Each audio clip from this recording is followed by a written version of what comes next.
앞으로 특별한 일이 없으면 사도행전을 계속 주일날마다 강해해 나가겠습니다. 사도행전은 누가 썼죠? 누가가 썼어요. 누가가 답을 알려드렸는데 누가복음과 더불어 사도행전을 누가가 기록했습니다. 누가복음은 네 복음서 중에 한 권이지요. 마태, 마가, 누가, 요한 이렇게 네 복음서가 되어 있습니다. 네 복음서는 예수님의 인격 그리고 그분의 사역에 대해서 말씀을 하고 있고, 사도행전은 그 복음서에 기반을 두고 예수 그분이 누구신가, 그리고 이 땅에 뭘 하러 오셨나, 그것이 사도행전에서 실제적으로 펼쳐지고 있습니다. 여러분, 예수님이 왜 오셨어요? 뭐 하러 오셨죠? 예수님이 오신 목적은 하나님 나라 건설을 위해서 이 땅에 오신 것입니다. 나라 없는 서름, 이제 여기는 뭐 대부분 겪지 않으셨을 거예요. 우리 아버지 세대, 할아버지 세대는 절절하게 겪었죠. 이 세상 나라도 그 나라가 없어지면 너무 힘들어요, 살기가. 그래서 우리는 애국도 해야 되고, 눈에 보이는 나라, 우리 조국도 지켜야 되고, 그런 여러 가지 과제가 있습니다. 그러나 그거에 몇 천만 배 더 중요한 게 있는데, 그 나라는 바로 예수님이 오셔서 세우신 하나님의 나라입니다.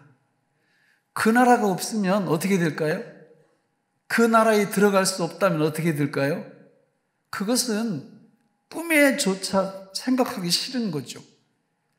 이 땅에서 삶이 마무리가 되고 새하늘 새 땅 하나님의 나라가 펼쳐지는데 그 나라에 들어갈 수 없다? 이건 엄청난 일이 벌어지는 거예요.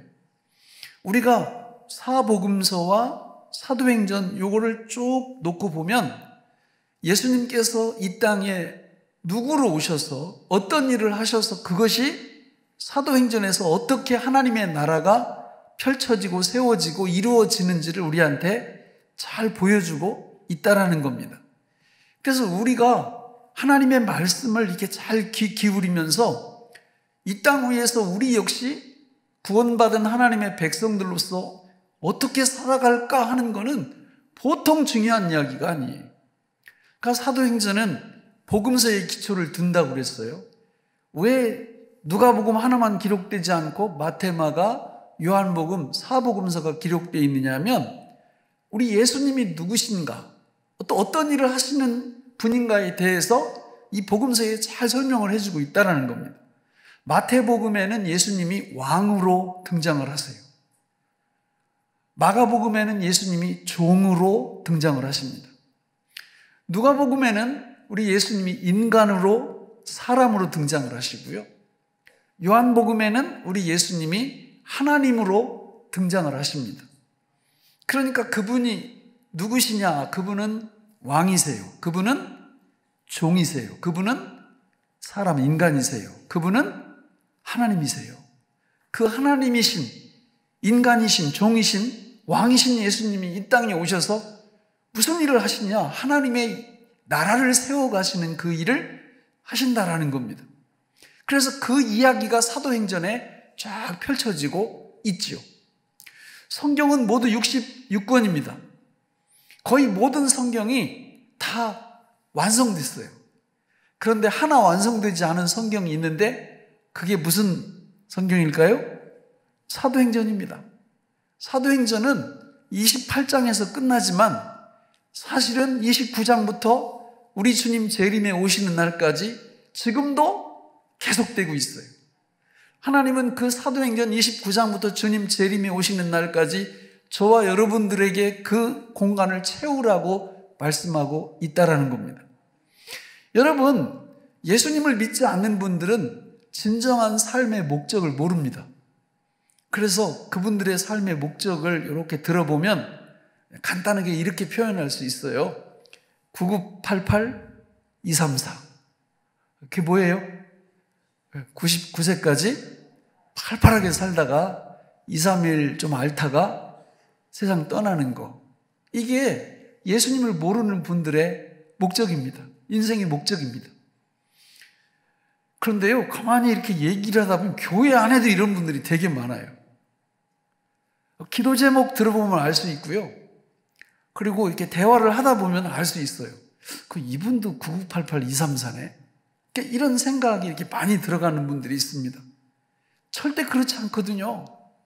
9988234가 과정이 되면 괜찮아요. 그런데 그게 인생의 목적이 되면 이건 하나님을 모르는 거고 예수님을 모르는 거고 성경을 모르는 겁니다. 9988234는 저도 하고 싶어요. 그러나 그게 제 인생의 목적은 결코 아닙니다.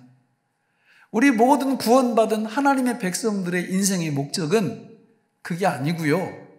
사도행전 29장부터 주님 오시는 그날까지 나한테 주신 그 사명을 감당하면서 거기 내용들을 기록하는 겁니다. 믿습니까?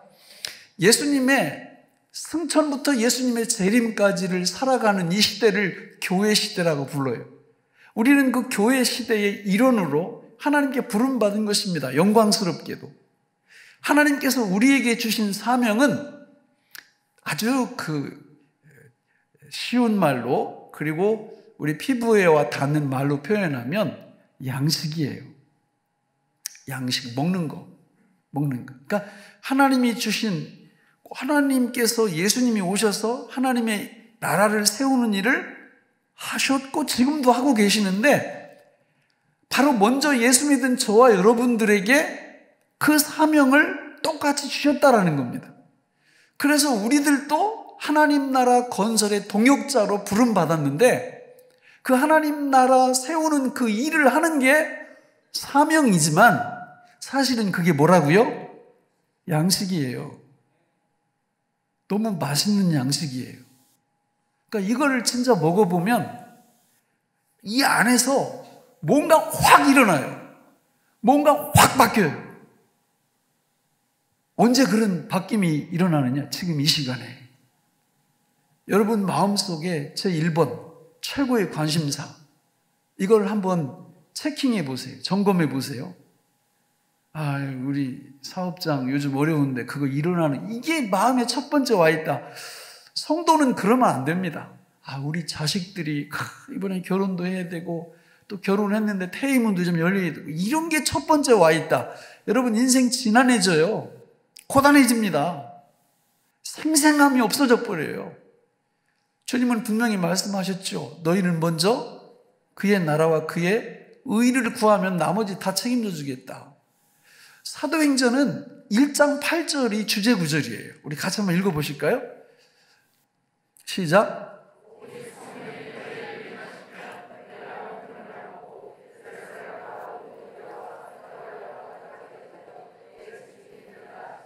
아멘. 예, 저기 보시면 뒷부분에 누가 되리라고 그랬어요? 내 증인이, 정말 잘 보셔야 돼요. 되거라가 절대 아니에요. 뭐예요? 되리라. 이거는 그냥 자동으로 된다, 그런 뜻이에요. 할렐루야. 근데 앞에 조건이 나오죠. 자동으로 되는 조건이 오직 성령이 너희에게 임하시면. 증인되는 건 자동이에요. 우리 사실 의지도 필요 없어요. 저 말씀 믿으면 나도 모르는 사이에 증언을 하고 있어요. 기적이 일어납니다. 근데 성령을 받지 못하면, 성령이 임하지 않고 성령으로 거듭나지 않으면 아무 일도 안 일어나요. 그러나 예수 믿고 성령님이 우리 안에 오셨고 성령으로 거듭났다면 사도행전 1장 8절을 믿기만 하면 증인이 그냥 돼요. 되게 해주세요. 할렐루야. 그래서 예수님을 자꾸 증언을 해요. 이상해요. 내가 뭐 의도한 것도 아닌데 어떻게 말하다 보면 예수님을 증언하고 있어요. 말로, 삶으로, 생각으로. 그런 역사가 일어납니다. 그러니까 이런 축복이 임하기 시작하면 마음에서 아까 말씀드렸듯이 뭔가 확 계속 뒤집어져요. 싱싱함이 있고 생생함이 있어요. 항상 내 머릿속에 가장 중요한 첫 번째 이슈는 바로 뭐예요? 증인 되는 거예요. 주님께서 오늘 어떻게 나로 하여금 증인 되게 하셔서 증언하게 하실까? 이런 기대감이 있어요. 그걸 믿고 사는 거죠. 할렐루야. 제가 여러분들한테 태신자 계속 품으라고 얘기하잖아요. 한 30명 이상 수첩에다 적어놔 보세요. 무슨 일이 벌어지는지. 그리고 그분들 놓고 날마다 기도하면 좋겠지만 그렇게 안 해도 돼요. 그냥 적어놓고 생각날 때마다 하나님, 이 사람들 하나님께서 믿음의 문을 좀 열어주세요. 또 할 수 있으면 내가 이들에게 복음 전할 수 있는 그 복음의 문도 좀 열어주세요. 생각날 때마다 그렇게 해보세요. 무슨 일이 벌어지는지. 하나님이 아주 정확하고 적확한 때에 나로 하여금 예수님을 증언하게 하세요. 그래서 별 몇 마디 안 했는데 그 말을 듣고 사람들이 구원받는 역사가 일어나는 겁니다. 사도행전은 그 이야기예요. 그래서 1장 8절이 이제 4가지로 나누어지잖아요. 오직 성령이 너희에게 임하시면 너희가 권능을 받고 예루살렘과 온 유대와 사마리아와 땅 끝까지 이르러 내 증인이 되리라 이렇게 말씀하셨는데 이제 크게 3가지로 묶을 수 있는데요. 1장부터 7장까지는 예루살렘에 예수님 복음이 전파되는 내용이 기록되어 있습니다. 거기 핵심적으로 쓰임받는 일꾼이 누구죠? 베드로입니다.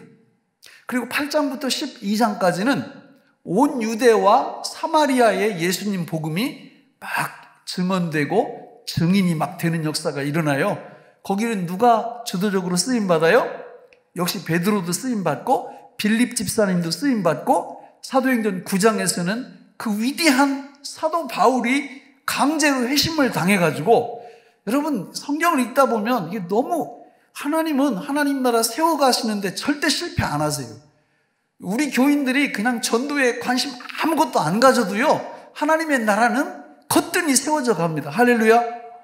여러분 너무너무 중요해요. 사도 바울은 오히려 예수 믿는 사람들 잡아다가 죽이고 잡아다가 감옥에 넣고 이런 사람이었어요. 근데 하나님이 필요하니까 강제로 회심을 시키셔가지고 예수님을 믿게 만들고 하나님의 사도로 쓰임받게 만들고 그래서 13장부터 28장까지 땅끝까지 복음을 전하는데 주도적인 역할을 하게 만듭니다. 그래서 28장까지 그렇게 마무리가 되면서 29장부터 주님 오시는 그날까지 신사도행전은 우리가 기록하게끔 남겨두신 거예요. 그래서 우리들도 이렇게 할 필요가 없어요. 사도행전을 쭉 이렇게 읽으면서 주님이 다 하시는구나. 주님이 나를 증인되게 하시고 증언하게 하시는구나. 이 진리의 말씀을 믿음으로 붙잡기만 하면 돼요. 이런 역사가 일어나기를 바랍니다. 여러분 자식들 교육도요. 공부해라. 여러분 이거 그렇게 한다고 애들이 공부합니까? 공부하나 본데. 그 말도 필요하지만 그 말보다 더 중요한 게 뭐냐면 너는 누구의 증인이야? 예수님의 증인이야. 사도행전 1장 8절을 믿기만 해. 믿기만 해. 이렇게 계속 얘기를 해주세요. 여러분 하나님이 우리 자녀들 아주 완벽하게 책임지실 거예요. 우리가 하는 직장일, 우리가 하는 사업 다 마찬가지입니다. 여러분 막 거기 그냥 몰두해가지고 그것도 필요하죠. 근데 그게 첫 번째로 오면 안 돼요. 성도는 하나님이 주신 사명, 양식 그걸 먹어야 됩니다. 그건요 억지로 하는 게 아니에요. 여러분 맛집 가는데 막 고민하며 가는 분 있어요?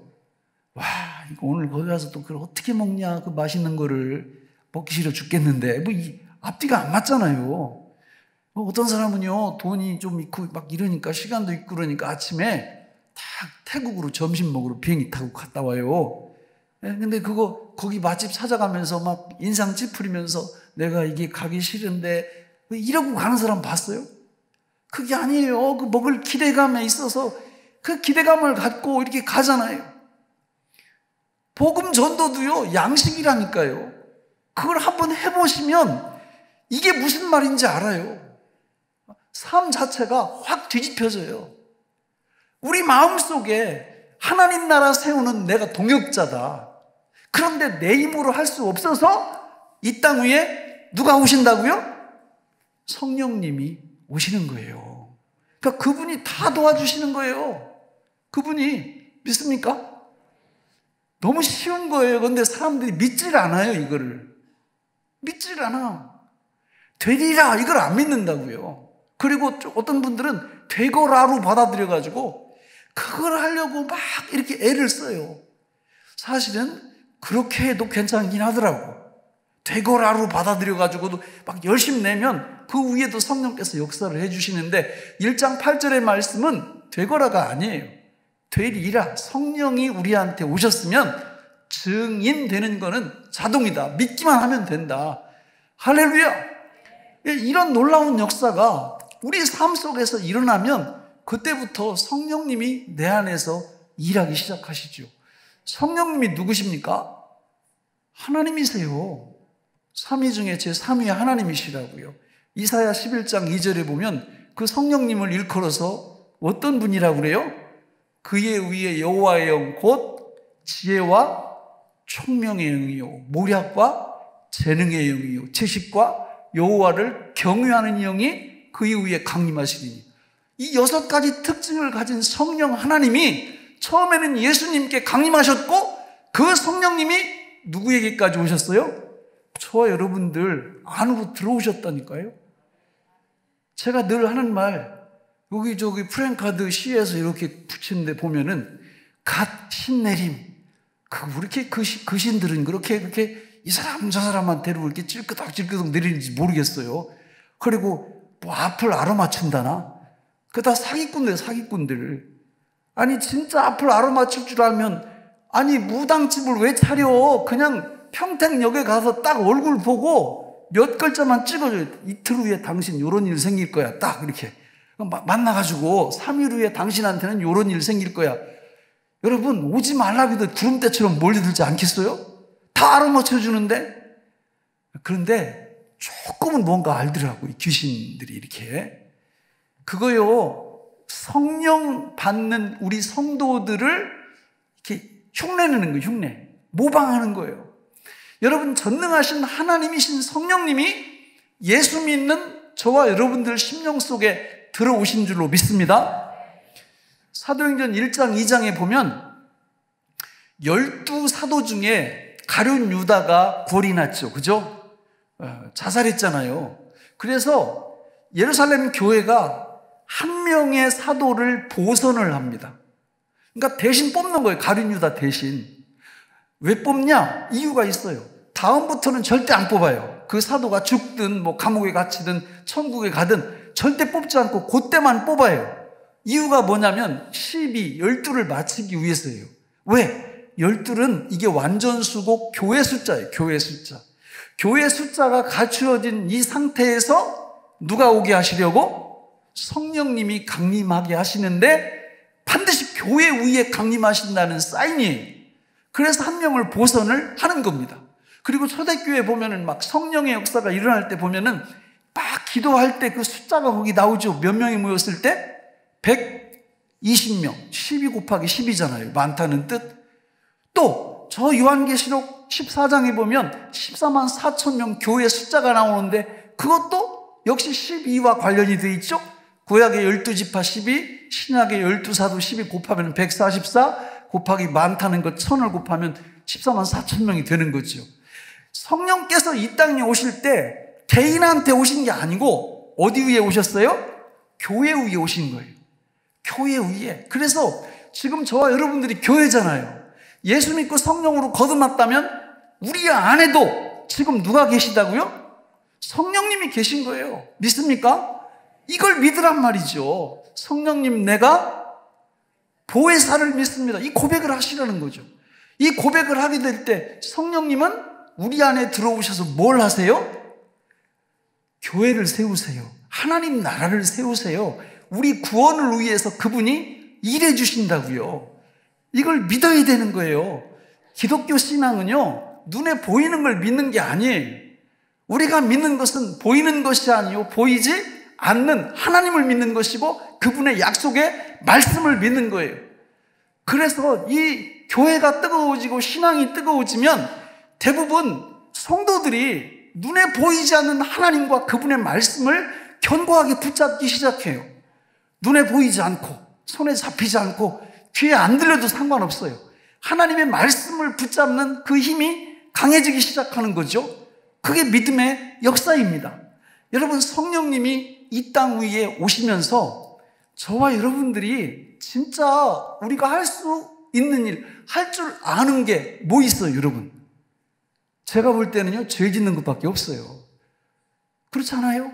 그거는 배우지도 않았는데 얼마나 잘하는지 몰라. 성경에서 하라고 그러는 건 왜 그렇게 안 해?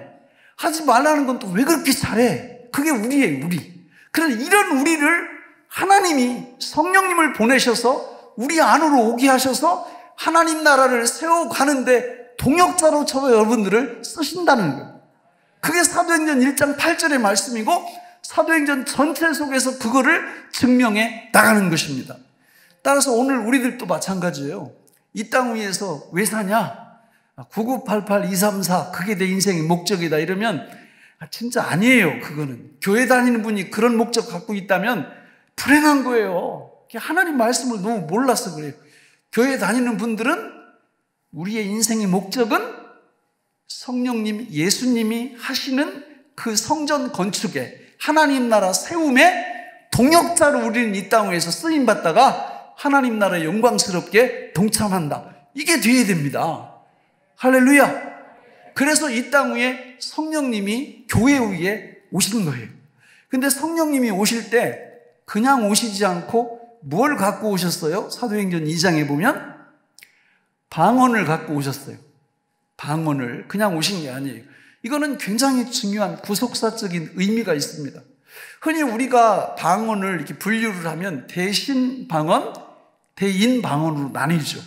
그러니까 여러분들 중에 방언 하시는 분들은 대신 방언을 갖고 있는 거예요. 하나님께 기도를 하는 겁니다. 방언으로. 그러나 사도행전 2장에 등장하는 방언은 그런 대신 방언이 아니라 대인 방언이에요. 이거는 외국어를 한다는 뜻이에요. 배운 적도 없는 외국어. 오순절날 흩어져 살던 유대인 디아스포라가 그 명절 지키려고 예루살렘으로 왔는데 한 16개국 정도에서 이렇게 몰려들었어요. 그런데 성령님이 오시면서 갑자기 거기 예루살렘 사람들이 사도들을 비롯해서 방언을 하기 시작하는데 그 방언이 자기들이 살고 있던 나라의 언어예요. 그래가지고 깜짝 놀라는 거예요. 저 사람들이 우리하고 같이 온 사람들이 아닌데 어떻게 우리말을 하지? 깜짝 놀랍니다. 성령님이 이 땅에 오시는 중요한 표징이 방언인데 이유가 있죠. 왜 그 방언이 터졌는가?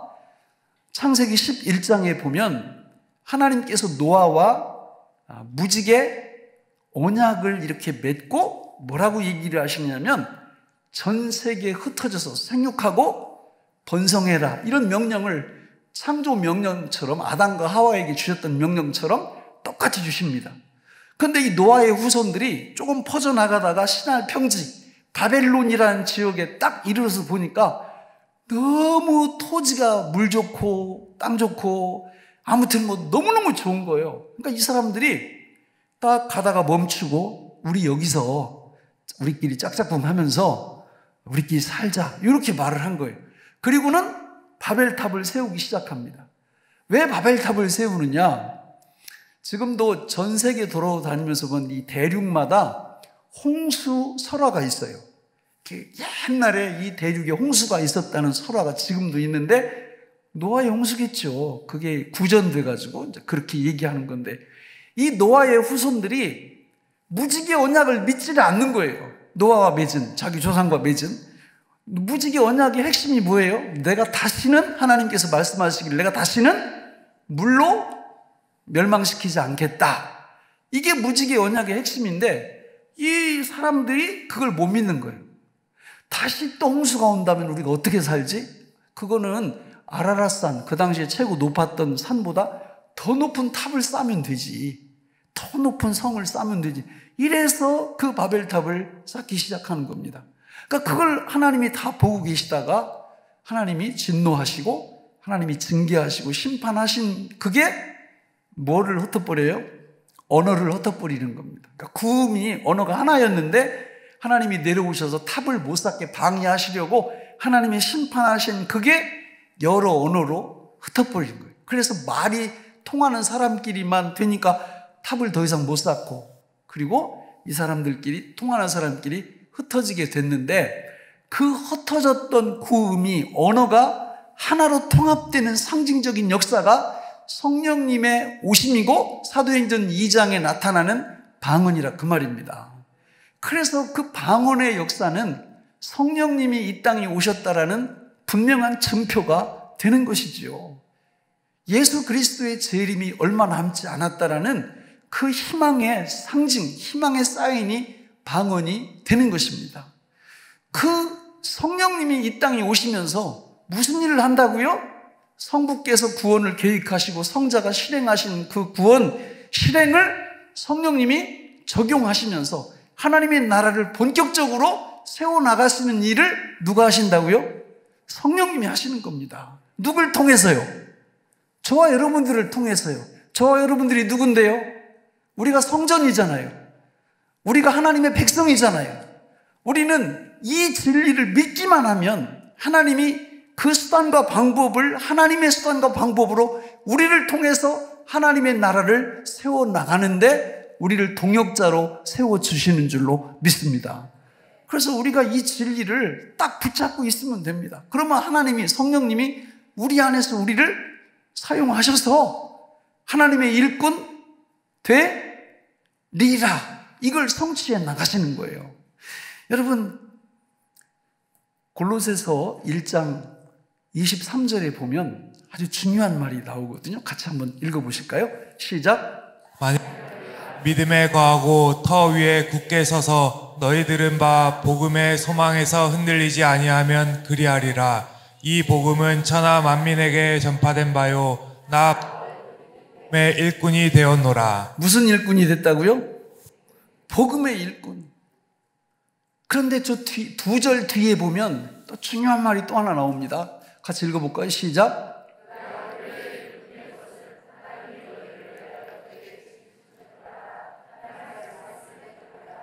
아멘. 저기는 무슨 일꾼이에요? 교회의 일꾼이에요. 사실 같은 말인데 분류할 수 있어요. 우리가 하나님의 일꾼이 되려면 첫 번째로 무슨 일꾼이 먼저 되어야 돼요? 복음의 일꾼이 먼저 되어야 돼요. 그건 어려운 게 아니에요. 그냥 믿으면 되는 거예요. 1장 8절을. 그 다음에 교회의 일꾼이 되어야 됩니다. 그런데 복음의 일꾼이 뭔지도 몰라. 할 줄도 몰라. 그런데 교회의 일꾼이 되면 심각한 문제가 벌어지는 거예요. 유럽 교회가 왜 저렇게 됐습니까? 유럽에 가보면요, 교회가 얼마나 아름다운지 몰라요. 관리를 잘합니다, 지금도. 왜? 관광 사업하는데 써먹어야 되니까. 근데 사람이 안 모여요. 없어요. 근데 교회를 이렇게 보면은 다 텅텅 비어 있는데 그전에는 안 그랬거든요.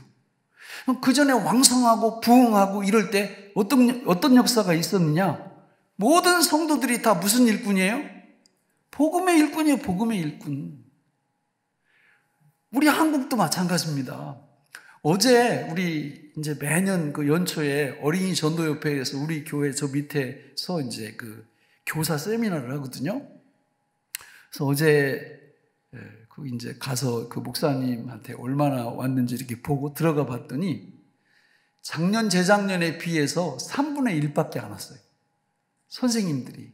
한 30명 정도 어제 왔더라고요. 평상시에 90명, 100명 이렇게 오던 숫자가.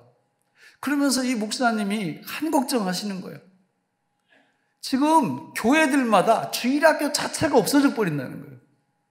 그러니까 애들이 있어야 선생님을 하죠. 이러면서. 여러분 어떻게 생각하세요? 이게 그냥 하나의 시류인가요? 결혼도 하기 싫어하고 아이도 낳기 싫어하고 그런 것도 물론 있죠. 그러나 여러분 생각을 해보세요. 우리나라 인구가 아직도 5천만 정도 되잖아요. 불신자들이 4천만 가까이 돼요. 4천만. 예? 황금어장이에요. 근데 먼저 부름받은 저와 여러분들이 복음의 일꾼을 포기하는 거예요.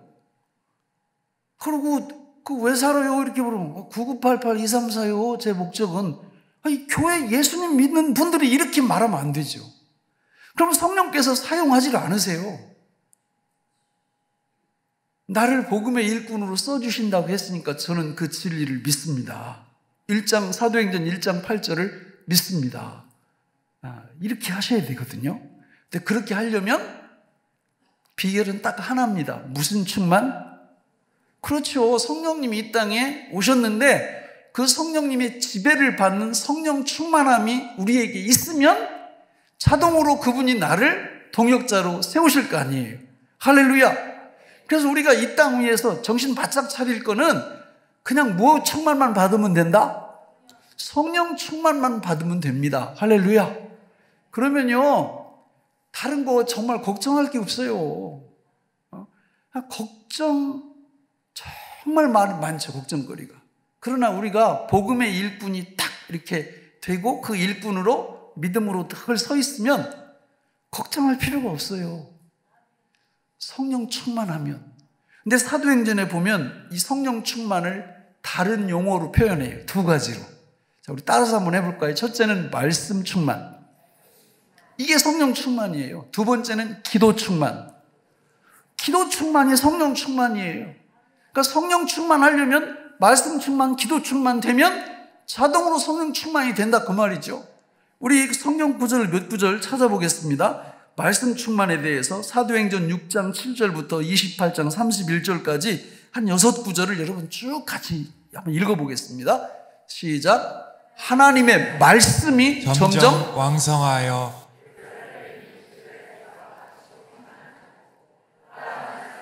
또 이 도에 복종하니라. 그리하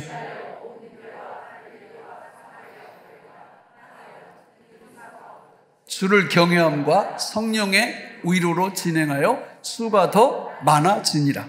하나님의 말씀은 흥왕하여 더하더라. 이에 여러 교회가 믿음이 더 굳건해지고 수가 날마다 늘어가니라. 이와 같이 주의 말씀이 힘이 있어 흥왕하여 세력을 얻으니라.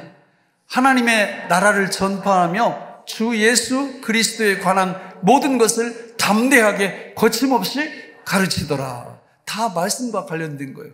말씀이 왕성해지니까 뭐가 늘어나요? 교회 수가 늘어나요. 수가. 그러니까 여러분 어떻게 해야 되겠어요? 한번 성경 들어보세요. 성경을 들어보세요. 그리고 어떻게 해야 되느냐면 펴야 돼요. 이렇게 집에서 저는 다 알아요. 이거를 피는 게 얼마나 힘든지. 읽는 것보다 더 힘들어. 피는 게. 그래요, 안 그래요? 그렇잖아요. 그래서 여러분들이 앞으로 어떻게 하셔야 되냐면 일단 펴야 돼. 읽기 전에, 공부하기 전에, 암송하기 전에 이걸 좀 오늘 이 연습 좀 많이 해요. 이렇게 해놓고 이렇게 피는 연습을 이렇게 정말 해요. 이게 피면은 한 장, 4장, 10장 읽는 게 쉬워요. 근데 이 피는 걸 잘 못해. 이거를. 왜? 이 말씀을 펴서 읽으면 하나님이 어떻게 하신다고요? 성령 충만케 하신단 말이에요. 믿습니까?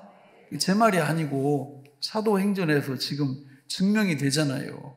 그래서 성경을 늘 피는 분들, 펴서 읽는 분들은 성령 충만해지고 복음 전하지 말라고 해도 나도 모르는 사이에 얘기하고 있어요, 예수님을.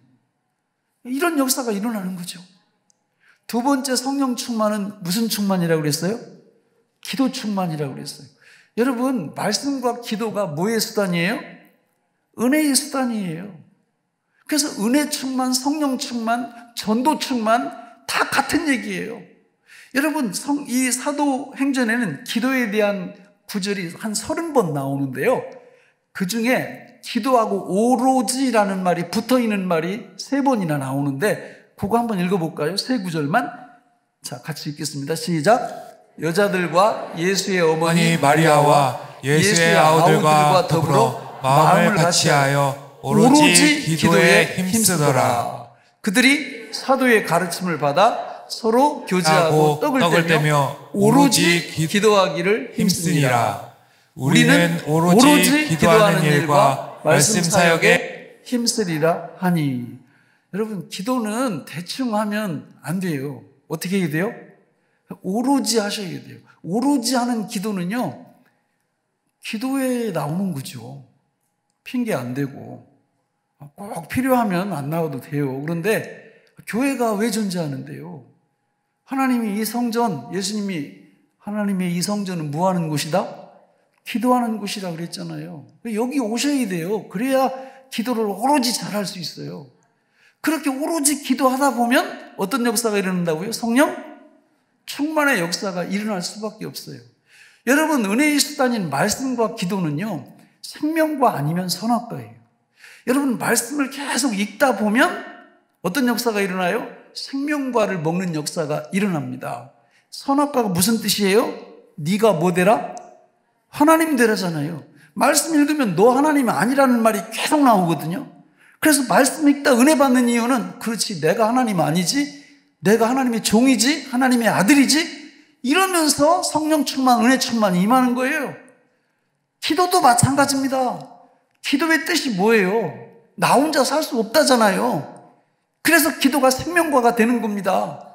기도 안 하면요, 본의 아니게 하나님 저 안 도와주셔도 저 혼자 힘으로 살 수 있어요. 기도 안 하면 나도 모르는 사이에 선악과를 먹는 거예요.